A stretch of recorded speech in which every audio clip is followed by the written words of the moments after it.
जय श्री राम। प्रेमी भक्तों, कुंडलिनी शक्ति जब जागती है तो क्या क्या हमारे शरीर पर प्रभाव होता है और कौन कौन सी सिद्धियां इससे मिलती है, विस्तार से जानेंगे आज।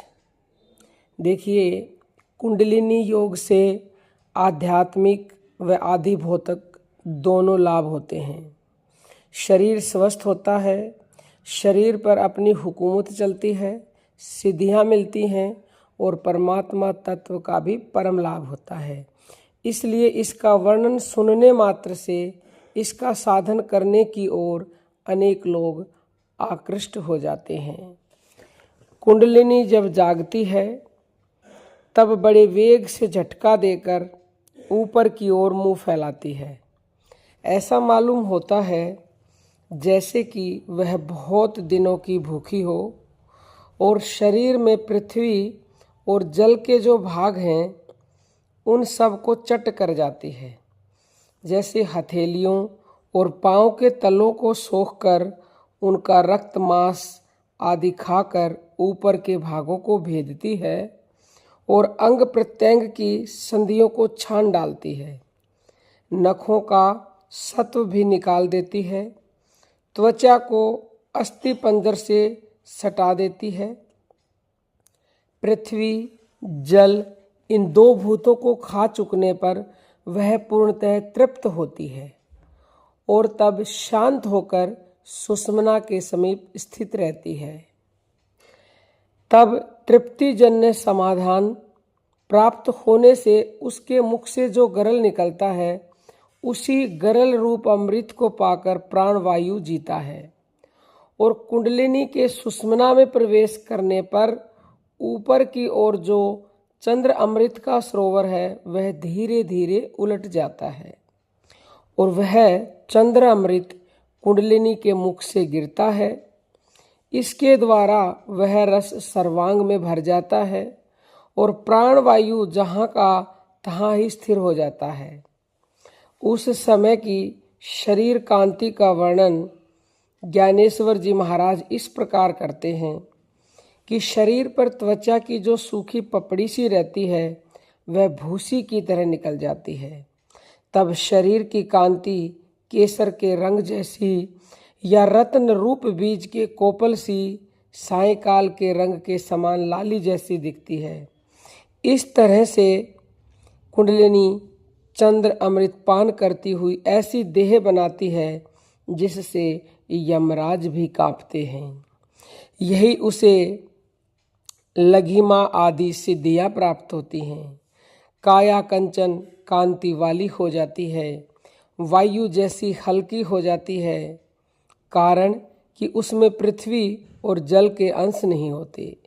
सागर पार की वस्तु को देखना, स्वर्ग में होने वाले विचारों को सुनना, चींटी के मन की भी जान लेना, वायु रूपी घोड़े पर सवार होना, पैरों को बिना भिगोए जल पर चलना, ऐसी सिद्धियां प्राप्त होती हैं। दो भूतों को खाकर कुंडलिनी जब हृदय में आती है तब वायु की मूर्ति के समान हो जाती है। देह का कोई आकार नहीं रह जाता और आकाश की देह बनी हो ऐसी काया बन जाती है। तब जाकर उसे खेचर कहते हैं। इस तरह भूतत्रय का लोप होने पर प्राणवायु अकेला शरीर आकार रह जाता है। फिर वहाँ से निकलकर मूर्धहीन आकाश में जा मिलता है। तब इसका नाम कुंडलिनी न रहकर मारुत हो जाता है। फिर यह जागृत हो जाती है और जीव स्वयं ही निज रूप को प्राप्त करके सुख रूप हो जाता है। परंतु ये सारी बातें अनुभव से जानी जाती हैं, केवल पढ़ने सुनने से नहीं जानी जा सकती। संपूर्ण जगत को जो चलाती है वह अव्यक्त कुंडलिनी है और वही महाकुंडलिनी कहलाती है तथा व्यष्टि रूप जीव को चलाने वाली व्यक्त कुंडलिनी है। इसकी शक्ति के व्यक्त होने के साथ ही वेग उत्पन्न होता है। उससे पहले जो स्फोट होता है उसको ही नाद कहते हैं। नाद से प्रकाश उत्पन्न होता है और प्रकाश का व्यक्त रूप महाबिंदु है। जीव सृष्टि में उत्पन्न होने वाला जो नाद है वही ओमकार है। उसी को शब्द ब्रह्म कहते हैं। ओमकार से 52 मातृकाएं उत्पन्न होती हैं। उनमें 50 अक्षरमय हैं और 51वीं प्रकाश रूप है और 52वीं प्रकाश का प्रभाव है। यह 52वीं मात्रा वही है जिसे 17वीं जीवन कला कहते हैं।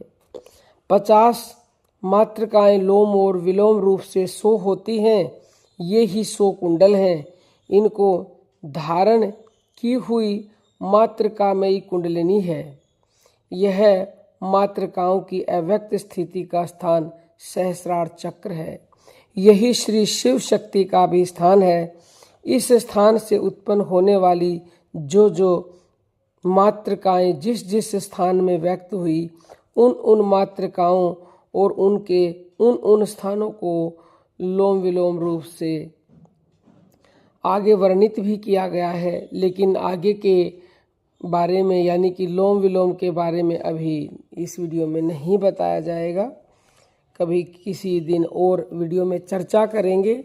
तो आज आपको पता चला होगा कि जब कुंडलिनी शक्ति जागती है तो वो क्या करती है और उससे आपको क्या क्या लाभ होता है और कौन कौन सी आपको सिद्धियां मिलती हैं।